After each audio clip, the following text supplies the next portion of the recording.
मानवजातीच्या इतिहासात काही माणसं अशी जन्माला येतात जी जगाकडे पाहण्याची दिशा बदलतात. ते जगाला नवं उत्तर देत नाहीत, पण जुन्या उत्तरांवर संशय घ्यायला शिकवतात. अशाच एका माणसाची ही कथा आहे, ज्याने माणसाला पहिल्यांदा विचारायला भाग पाडलं की आपण जे पाहतो ते खरंच सत्य आहे का? आणि मित्रांनो, हा माणूस म्हणजे प्लेटो. प्लेटोचा जन्म इसवी सन पूर्व सुमारे 427 साली अथेन्समध्ये झाला. तो एका सामान्य कुटुंबात नव्हे तर राजकीय आणि बौद्धिकदृष्ट्या प्रतिष्ठित घरात जन्माला आला. त्यामुळे लहानपणापासूनच सत्ता, युद्ध, कायदे, कवी, राजकारण आणि तत्वज्ञान हे सगळं त्याच्या आजूबाजूला होतं.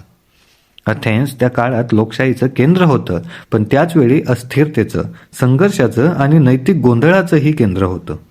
प्लेटो हे सगळं पाहत वाढत होता. तरुण वयात प्लेटो कवी व्हायचा विचार करत होता. शब्दांवर त्याचं प्रेम होतं, सौंदर्यावर श्रद्धा होती, पण आयुष्यात एक घटना घडली जिने त्याचं संपूर्ण आयुष्य बदलून टाकलं. त्याची भेट झाली एका विचित्र, साध्या पण विलक्षण माणसाशी, ज्याचं नाव होतं सॉक्रेटिस. सॉक्रेटिसने प्लेटोला शिकवलं की ज्ञान म्हणजे सांगणं नव्हे तर प्रश्न विचारणं होय. सॉक्रेटिस कुणालाही उत्तर देत नसे, तो समोरच्याला स्वतःच्याच विचारांमध्ये अडकवायचा. प्लेटो सॉक्रेटिसचा शिष्य बनला, पण तो आंधळा अनुयायी नव्हता. तो ऐकत होता, विचार करत होता आणि आतून बदलत होता. सॉक्रेटिसने प्लेटोला एक गोष्ट खोलवर शिकवली: अज्ञानाची जाणीव हीच ज्ञानाची सुरुवात आहे. पण अथेन्सच्या लोकशाहीला हा माणूस पुढे धोकादायक वाटला. सॉक्रेटिसवर आरोप झाले, देवद्रोहाचे, तरुणांना बिघडवण्याचे आणि कित्येक सारे आरोप त्याला खिळीस लागले. आणि अखेरीस लोकशाहीच्या न्यायालयानेच सॉक्रेटिसला मृत्यूदंड दिला. हा क्षण प्लेटोच्या आयुष्यातील सर्वात मोठा आघात होता. ज्याच्याकडून त्याने सत्य शिकवलं तोच माणूस सत्य बोलतो म्हणून मारला गेला. प्लेटोला इथे एक कठोर धडा मिळाला. बहुसंख्य लोक नेहमीच त्याच्या सत्याच्या बाजूने असतील असं नाही. लोकशाही ही चुकू शकते. आणि इथूनच प्लेटोच्या तत्वज्ञानाचा मूळ सुरू झाला, तो सत्य आणि लोकमत एकच नसतं याचा. सॉक्रेटिसच्या मृत्यूनंतर प्लेटो अथेन्स सोडून देतो. तो प्रवास करतो इजिप्त, इटली आणि सिसिलीमध्ये. विविध संस्कृती, गणित, धर्म, राजसत्ता यांचा तो अभ्यास करतो. त्याला जाणवतं की भौतिक जग सतत बदलतं, पण माणसाचे मूलभूत प्रश्न मात्र तसेच राहतात. न्याय म्हणजे काय? सौंदर्य म्हणजे नेमकं काय? चांगुलपणा काय असतो? या प्रश्नांची उत्तरं त्याला अनुभवात सापडत नाहीत, तर विचारांमध्ये सापडतात. अथेन्सला परतल्यावर प्लेटो अकादमी स्थापन करतो. जगातील पहिली दीर्घकाळ चाललेली तत्वज्ञानाची शाळा म्हणजे प्लेटोची अकादमी. इथे तो थेट उपदेश करत नाही, तो संवाद वापरतो. कारण प्लेटोसाठी सत्य हे सांगून दिलं जात नाही, ते शोधावं लागतं. आणि म्हणूनच त्याचे ग्रंथ म्हणजे संवाद, जिथे प्रश्न, शंका, विरोध, गोंधळ सगळं आहे, पण अंतिम उत्तर कधीच ठामपणे दिलेलं नाही. प्लेटोच्या विचारांचा केंद्रबिंदू म्हणजे थिअरी ऑफ आयडियाज, कल्पना जगत. त्याच्या मते आपण जे पाहतो ते पूर्ण सत्य नाही. हे जग म्हणजे सावल्यांचं जग आहे, अपूर्ण, बदलणारं आणि अस्थिर. खरी वास्तविकता या जगाच्या पलीकडे आहे, जिथे न्याय, सौंदर्य, सत्य, शुद्ध, शाश्वत रूप अस्तित्वात आहेत. आपण जे न्याय पाहतो ते त्या शुद्ध न्यायाचं अपूर्ण प्रतिबिंब आहे. हे समजण्यासाठी प्लेटो एक प्रसिद्ध रूपकही देतो, गुहेचं रूपक. काही लोक जन्मापासून गुहेत बांधलेले आहेत. ते फक्त भिंतीवर पडणाऱ्या सावल्या पाहतात आणि त्यांनाच वास्तव मानतात. पण जर एखादा माणूस बाहेर गेला, प्रकाश पाहिला, सूर्य पाहिला, तर त्याला कळेल की सावल्या म्हणजे सत्य नव्हतं. प्लेटोसाठी बहुतेक माणसं अशाच गुहेत जगतात, इंद्रियांवर विश्वास ठेवून. ज्ञानाबद्दल प्लेटो म्हणतो, शिक्षण म्हणजे नवीन काही मिळवणं नाही, तर आधीच आत्म्यात असलेलं सत्य आठवणं. आत्मा अमर आहे आणि तो शुद्ध सत्य जाणतो. शरीरात आल्यावर तो विसरतो. तत्वज्ञानाचं काम म्हणजे ती आठवण परत जागी करणं. म्हणूनच प्लेटोसाठी गणित, तर्क, ध्यान हे सगळं आत्म्याला वर नेणारी साधनं आहेत. राजकारणाकडे पाहताना प्लेटो कठोर होतो. रिपब्लिक या ग्रंथात तो सांगतो, सामान्य लोकांनी सत्ता चालवली तर निर्णय भावनेवर आधारित असतात. सत्ता तत्वज्ञांच्या हातात असली पाहिजे, कारण फक्त त्यांनाच सत्याची ओळख असते. त्याचा तत्वज्ञ राजा हा विचार अनेकांना अस्वस्थ करतो. पण प्लेटो लोकशाहीचा द्वेष करत नाही. तो अज्ञानावर आधारित सत्तेचा विरोध करतो. कलेबद्दल प्लेटो अत्यंत संशयी होता. त्याच्या मते कविता आणि नाट्यभावना चाळवतात पण सत्यापासून दूर नेतात. कला ही सत्याची नक्कल आहे आणि नक्कल ही नेहमीच खालच्या दर्जाची असते. म्हणूनच त्याच्या आदर्श राज्यात कवींसाठी फारशी जागा नाही उरली. हा विचार आजही वादग्रस्त आहे, पण त्यामागची भीती स्पष्ट आहे. भावना विवेकावर राज्य करू नये. प्लेटोवर टीकाही झाली.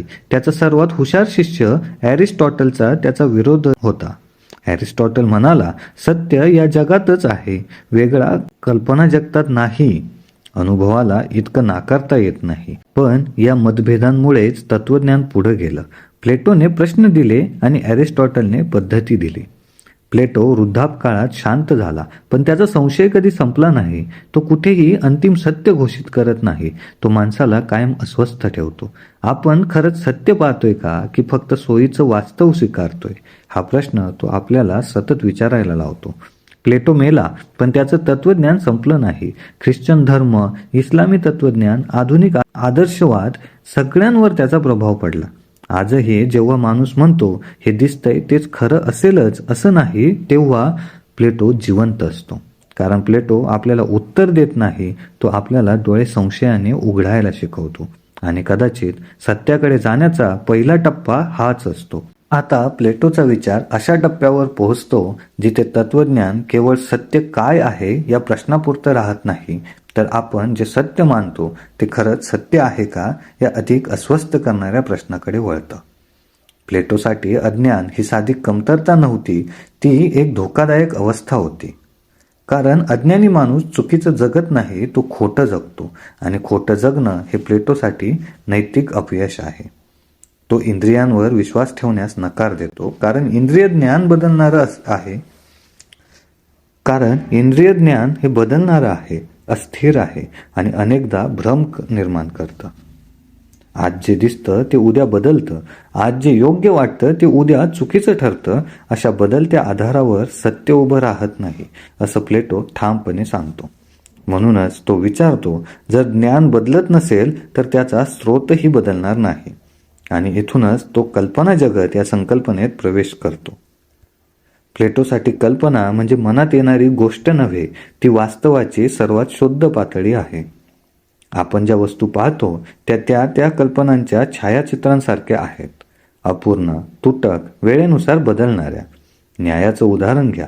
प्रत्येक समाजात न्यायाची व्याख्या बदलते, पण तरीही न्याय ही संकल्पना आपण सगळे ओळखतोच ना. प्लेटो विचारतो, जर न्याय केवळ समाजनिर्मित कल्पना असती तर ती सर्वत्र ओळखली गेली असती का? म्हणूनच तो सांगतो, न्याय, सौंदर्य, सत्य ही शाश्वत आहेत. समाज फक्त त्यांची नक्कल करतो. ज्ञानाबद्दल बोलताना प्लेटो एक धाडसी दावा करतो. शिकणं म्हणजे नवीन काही शिकणं नाही, ते म्हणजे आठवण. आत्मा जन्मापूर्वी सत्य जाणत होता. शरीरात आल्यावर तो विसरतो. तत्वज्ञानाचं काम म्हणजे त्या विस्मरणावरचा पडदा बाजूला करणं. म्हणूनच प्लेटो गणिताला इतकं महत्त्व देतो. कारण गणितात आपण काही शिकत नाही, आपण ओळखतो. उत्तर आधीपासून बरोबर असतं. इथे प्लेटोचा आत्मविषयक विचार अधिक खोल होतो. आत्मा अमर आहे असं तो सांगतो, पण हे धार्मिक आश्वासन म्हणून नाही. आत्मा अमर आहे कारण सत्य अमर आहे आणि आत्मा सत्याशी जोडलेला आहे. म्हणूनच शरीर नष्ट झालं तरी आत्म्याचा प्रवास थांबत नाही. या विचारामुळे प्लेटो मृत्यूकडे भयाने पाहत नाही. मृत्यू म्हणजे आत्म्याची मोकळीक आहे, शरीराच्या बंधनातून मुक्ती. नीतिशास्त्रात प्लेटो आनंदाला अंतिम ध्येय मानतच नाही. त्याच्यासाठी न्याय हे ध्येय आहे. आणि न्याय म्हणजे बाह्य कायदे नव्हेत तर आत्म्याचा समतोल. आत्म्याचे 3 भाग आहेत, इच्छा, धैर्य आणि विवेक. जेव्हा विवेक राज्य करतो, धैर्य त्याची साथ देतं आणि इच्छा मर्यादेत राहतात. तेव्हाच माणूस न्यायी बनतो. हा न्याय बाहेर दिसतो, पण तो आत घडलेला असतो. याच विचारातून प्लेटो राज्य व्यवस्थेकडे वळतो. त्याच्यासाठी राज्य म्हणजे आत्म्याचं प्रतिबिंब आहे. जसं व्यक्तीमध्ये विवेक राज्य करायला हवा, तसं राज्यात तत्वज्ञांनी राज्य करायला हवं. हा विचार लोकशाही विरोधी वाटतो, पण प्लेटोचा रोष लोकांवर नाही, तो अज्ञानावर आहे. ज्याला सत्याचं ज्ञान नाही त्याच्या हातात सत्ता देणं म्हणजे जहाजाचं नेतृत्व अंध माणसाकडे देणं, असं तो म्हणतो. प्लेटोची ही भूमिका कठोर आहे आणि तो स्वतःही तिच्या परिणामांबद्दल अस्वस्थ आहे. म्हणूनच तो आदर्श राज्य रेखाटतो, जे कदाचित कधीच पूर्णपणे अस्तित्वात येणार नाही.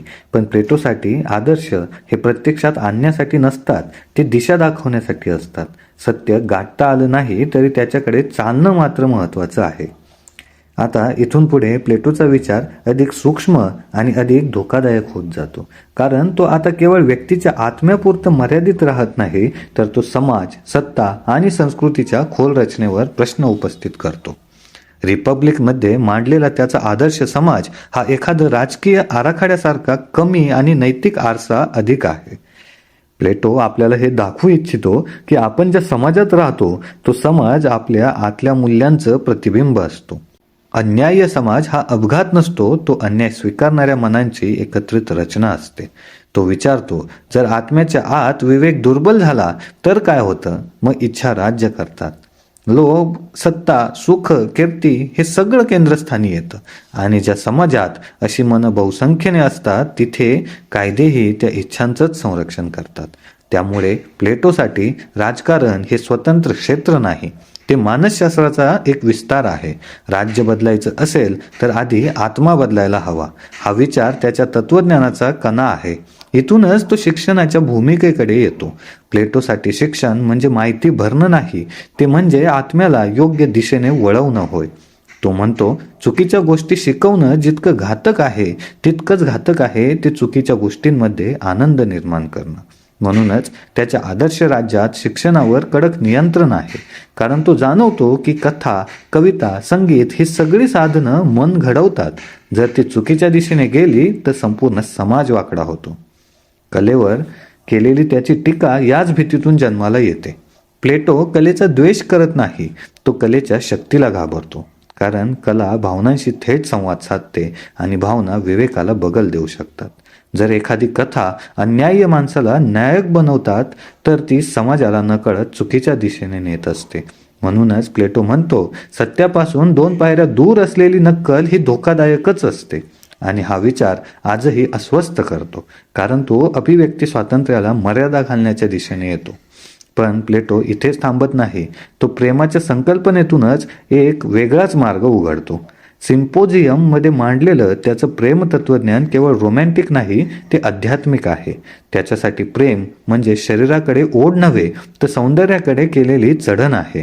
माणूस प्रथम शरीराच्या सौंदर्यावर प्रेम करतो, मग आत्म्याच्या, मग ज्ञानाच्या आणि शेवटी शुद्ध सत्याच्या. प्रेम हे प्लेटोसाठी आत्म्याला वर नेणारी शिडी आहे, खाली खेचणारी साखळी नव्हे. या विचारातून तो सौंदर्य आणि सत्य यांचं नातं स्पष्ट करतो. सौंदर्य म्हणजे केवळ डोळ्यांना सुख देणारी गोष्ट नाही, सौंदर्य म्हणजे सत्याचं आमंत्रण आहे. जे सुंदर वाटतं ते आपल्याला वर खेचतं, असं प्लेटो म्हणतो. म्हणूनच त्याचं तत्वज्ञान हे कोरडं नाही, त्यात एक सूक्ष्म काव्यात्मकता आहे.